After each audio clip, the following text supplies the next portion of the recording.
Hi! ఈ వీడియోలో మనం రిమోట్ డెస్క్‌టాప్ సర్వర్ ఎట్లా వర్క్ అవుతుందో చూద్దాం. బేసిక్‌గా ఏంటంటే రిమోట్‌లీ మనము డెస్క్‌టాప్ కనెక్షన్స్ ఎట్లా ఎనేబుల్ చేస్తాము. త్రూ ఆర్‌డీబీ డెస్క్‌టాప్ కనెక్షన్‌ని ఎనేబుల్ చేసుకొని మనం ఎట్లా మన యాక్సెస్ తీసుకుంటాము అనదర్ సర్వర్ అనేది ఈ వీడియోలో చూద్దాం. సో బేసిక్‌గా ఏంటంటే నా దగ్గర సిస్టమ్ 1 అనేది డొమైన్ కంట్రోలరు. సిస్టమ్ 2 అనేది ఒక వర్క్ గ్రూప్ మిషన్ అన్నమాట. సో ఇప్పుడేంటంటే సిస్టమ్ 1లో మనం సెలెక్ట్ చేసుకొని స్టార్ట్ సర్వర్ మేనేజర్.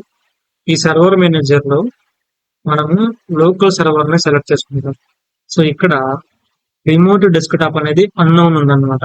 అంటే బేసిక్ గా మనది ఇంకా ఇన్స్టాల్ అవ్వాల, అంటే డిజేబుల్ లో ఉండిపోయింది రిమోట్ డెస్క్టాప్. సో దాన్ని క్లిక్ చేసుకొని ఇక్కడ రిమోట్ కనెక్షన్ లో ఏంటంటే allow remote connections to this computer. ఈ కంప్యూటర్ కి రిమోట్ కనెక్షన్స్ ని మనం ఎలో చేయాలన్నమాట. సో ఎలో చేశాము. ఇది బాక్స్ చెక్ బాక్స్ అనేది టిక్ లో ఉండాలన్నమాట. సో ఇది వెరిఫై చేసుకోండి. ఏంటంటే allow connections only from computer running remote desktop with network level authentication. Network level authentication తో ఇది అలో చేస్తుంది అనమాట కనెక్షన్స్ కి. సో ఇక్కడ ఒకసారి అలో చేసిన తర్వాత బేసిక్ గా దీన్ని అప్లై చేసి ఓకే చేస్తాం. అంటే ఈ రిమోట్ డెస్క్టాప్ అనేది డిజేబుల్ లో ఉంది, మనం ఓకే చేసాం అంతే. ఇప్పుడు మనం ఆర్డీబీ సర్వర్ ని ఎట్లా ఇన్స్టాల్ చేయాలో చెప్తాం. సో స్టార్ట్ బటన్ లో సర్వర్ మేనేజర్ లో బేసిక్ గా ఒక డాష్ బోర్డ్ లో add roles and features. So next ఇది మనం ఫస్ట్ నుండి చేస్తుంది రోల్ బేస్డ్. మన సర్వర్ పూల్ సెలెక్ట్ చేసుకుంటారు. తర్వాత మనం ఆర్డిపి అంటే రిమోట్ డెస్క్టాప్ సర్వీస్ ని ఇక్కడ క్లిక్ చేసుకుంటాం. సో ఈ ఆర్డిపిలో ఏంటంటే మనకి బేసిక్ గా 6 ఉంటాయి అనమాట. Remote desktop, gateway, remote desktop licensing మొత్తం కూడా.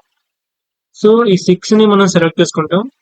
సో ఇక్కడ నేను ఇన్స్టాల్ చేశాను మొత్తం.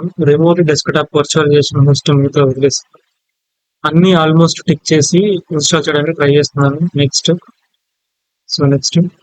రీస్టార్ట్ ఇస్తాం పక్క. So install. సో రీస్టార్ట్ ఇచ్చిన తర్వాత ఇది ఆటోమేటిక్ గా రీస్టార్ట్ అవుతుంది దీని సర్వీస్ అనేది ఆర్డిపి ఇన్స్టాల్ అయిపోయిన తర్వాత. ఫైనల్ గా ఏంటంటే ఇన్స్టాల్ అయిపోయిన తర్వాత రీస్టార్ట్ అయిపోయి ఆన్ అయిన తర్వాత ప్రీవియస్ గా మన రిమోట్ డెస్క్టాప్ కనెక్షన్ అనేది డిజేబుల్ లో ఉంది. సో ఇప్పుడు ఎనేబుల్ అయింది. సో క్లిక్ చేసి ఇక్కడ రిమోట్ కనెక్షన్ అనేది ఎల్లోలో ఉంచుకొని అలో చేసుకుంటాం. So okay. ఇప్పుడు ఏంటంటే మనం ఎనేబుల్ చేసుకున్నాం అనమాట. వర్క్ గ్రూప్ మిషన్ లోకి వెళ్ళి ఆ రిమోట్ డెస్క్టాప్ కనెక్షన్ తో లాగిన్ అవుతాం. అంటే ఓకే. ఇప్పుడు సెర్చ్ లో రిమోట్ డెస్క్టాప్ అని క్లిక్ చేసుకోవాలి. రిమోట్ డెస్క్టాప్ కనెక్షన్ ఓకే తీసుకోండి.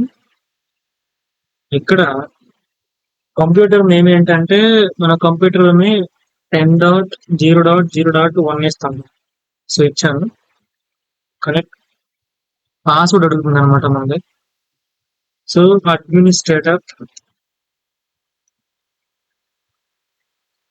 అడ్మినిస్ట్రేటర్ పాస్వర్డ్ ఇస్తాం. So okay. సో కనెక్ట్ అవుతుంది రిమోట్ డెస్క్టాప్ కనెక్షన్ కి.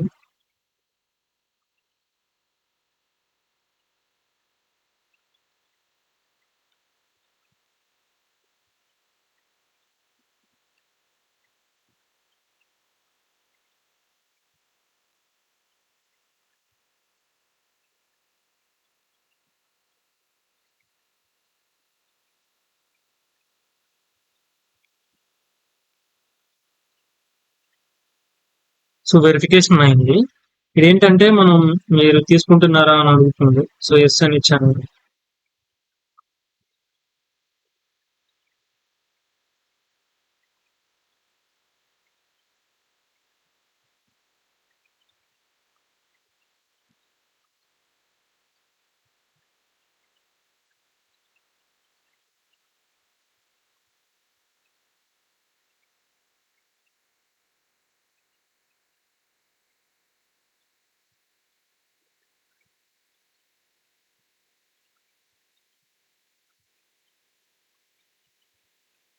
సో ఆన్ అయిపోయింది. ఇది రిమోట్ డెస్క్టాప్ కనెక్షన్ అన్నమాట. ఇది ఎట్లా వెరిఫికేషన్ ఏంటి అంటే బేసిక్ గా మనము ఇందులో ఉన్నాం అంటే సిస్టమ్ 1 అనేది A1 అడ్మినిస్ట్రేటర్ డొమైన్ కంట్రోలర్.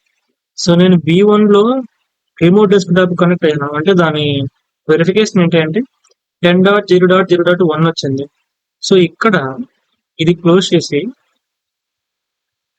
మన ఐపీ అడ్రస్ ఏంటి బేసిక్ గా ఇచ్చింది విండోస్ ఆర్ సెలెక్ట్ చేసుకుని ncp.cpl లో మన డొమైన్ కంట్రోలర్ ఐపీ ఏంటి అంటే 10.1 అనమాట. సో దాన్ని ఒకసారి చూద్దాం వెరిఫికేషన్ కోసం. ఇదిగోండి 10.1 అనేది మన డొమైన్ కంట్రోలర్ యొక్క ఐపీ అడ్రస్. సో ఈ వెరిఫికేషన్ ఏంటి అంటే రిమోట్ డెస్క్టాప్ కనెక్ట్ అయింది అంటే వేరే మెషిన్ లో నుండి వేరే మెషిన్ యాక్సెస్ తీసుకొని ఈ మెషిన్ లోని వర్క్ చేసుకుంటాం అనమాట. సో ప్రాక్టికల్ గా మనకి క్లయింట్ అనేవాడు కోడ్ ని లేదంటే వాళ్ళ సెక్యూరిటీ ఇన్ఫర్మేషన్ ని మనకి బయటకి ఇవ్వకుండా మననే వాళ్ళ దాంట్లో కనెక్ట్ అయ్యి వర్క్ చేసుకోమంటాడు అనమాట. సో అప్పుడు ఈ ఆర్డిపి కనెక్ట్ అనేది మనకు వర్క్ అవుతుంది. So that's it.